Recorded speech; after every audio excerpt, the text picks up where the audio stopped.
Hello, welcome to our Monday Business News Report. It's now time to bring you a feature on the show today. Now, one of the highlights of the week there was a report Emirates has extended once again its suspension of flights from Nigeria until at least the 19th of this month. The Dubai airline previously announced last month that its passenger services to Nigeria would be suspended until the 5th of this month. However, in a response to passenger query, Emirates noted the flights to and from Nigeria still remain suspended for another 2 weeks. Now, Emirates' website also states that customers who have been to or connected through Nigeria in the last 14 days will not be permitted on any Emirates flights bound for Dubai. The airline also advises passengers affected by the changes to contact Emirates regarding rebooking. Separately, the airline also stated that travel to and from Nigeria remains suspended as there is no testing facility available at the airport in Lagos after another passenger asked Emirates support if someone could travel to Dubai. The same rules apply to passengers from Bangladesh, Ethiopia, Vietnam, Zambia, and Indonesia, where there are also no rapid PCR testing facilities at the airport. However, UAE residents can seek permission from either the General Directorate of Residency and Foreigners Affairs if they live in Dubai or the Federal Authority for Identity and Citizenship if they live elsewhere in the country to return from Nigeria. Passenger services between the UAE and Nigeria have also been subject to restrictions since early in March.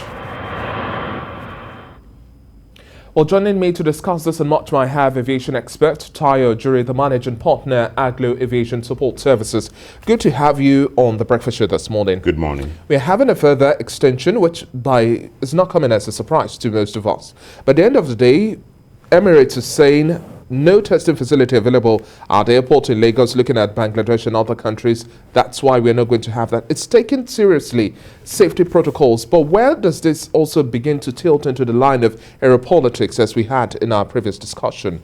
Interesting. This actually, we need to backtrack it to February 4th when this happened, and the Presidential Task Force on COVID actually prohibited Emirates from flying into Nigeria due to one main fact: the insistence on using of the rapid antigen test, which did not just Emirates was actually penalized. Air France and KLM, I believe, was penalized as well. With that said, let's fast forward to September. We've seen a lot of extension.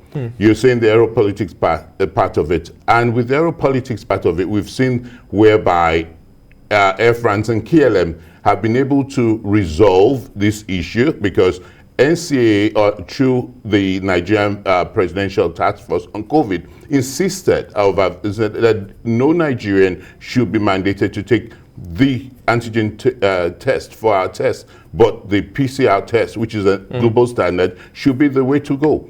But Emirates have insisted so far on the antigen test, and that is, you've seen KLM, Air France being able to resolve this. I see the trade perspective to it. We have Netherlands that does a trade volume, as according to MB's Nigerian Bureau of Statistics numbers. In first quarter of 2021, 5.5 billion euros. And then we have France that's been done about 5 billion euros just in the first quarter. So we see trade as a major factor, as a major driver. Now, to the aeropolitics part of it, and as well as the diplomatic part of it. We've seen that the way Nigerians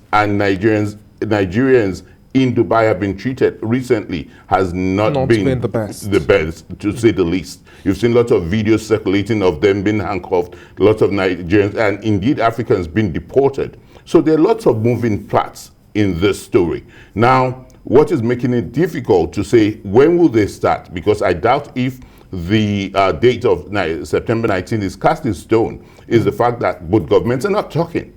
So that's not even giving us some optimism that things are going to start very soon. So literally, there's no light at the end of this tunnel, because when you look at the relationship Ghana has with the UAE government, it's totally different from what we have here. But why is it so difficult if we ought to incorporate? I'm sure you remember when there was this issue of airlines also, as people are ticketing and buying and all of those, that you should have facilities, testing centers by airlines. So why is it difficult for us to have testing facilities at the airport, at least in Lagos? I don't think, and it's a best global in practice, the airlines are not mandated to have testing facilities. The airport provides an enduring environment, and then you have the testing labs, because the airline, all their core competence is flying. So we have the medical laboratories that actually have this sort of expertise.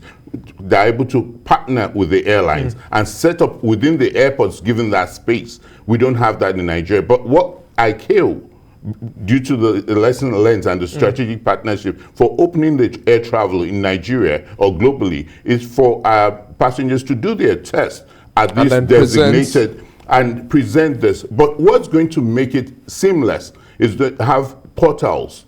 Rather than have this testing center, is have a portal where we have like the IATA travel pass. That travel pass is actually integrated into the testing center's system. So when you test, they have a single source of truth of being able to validate that. Whether or not the person is presenting a PCR negative test. Exactly, because that's been an issue.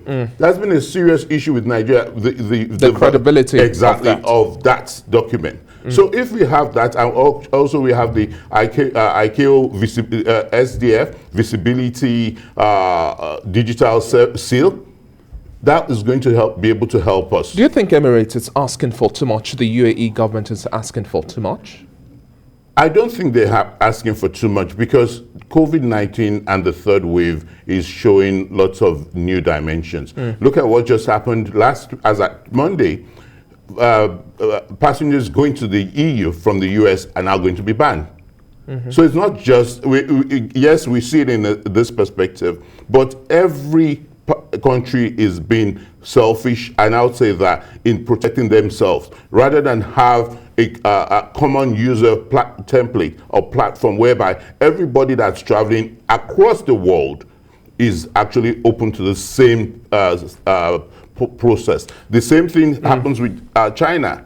China is not allowing lots of people coming to even from Nigeria. So let's not just talk about the UAE. I'm not preferential to the UAE. It's actually across the world. So what's going to resolve this issue or make us move forward to improve air travel, tourism, and business post-COVID is to ensure that we have one single source of truth, like the IATA Travel Pass or the ICAO VDS. We'll continue to keep our fingers crossed and see how things play out, but definitely safety protocols are necessary to ensure that we deal with this ever-changing coronavirus. We are dealing with the Delta variant, and then travel is important, but if we don't have the safety protocols, then we're just dealing with nothing at the end of the day. Thank you very much for your time on the Breakfast Show this morning, Tayo Jury, and then we'll see whether or not the 19th is going to be a day to have locked down. Thank you once again. My pleasure.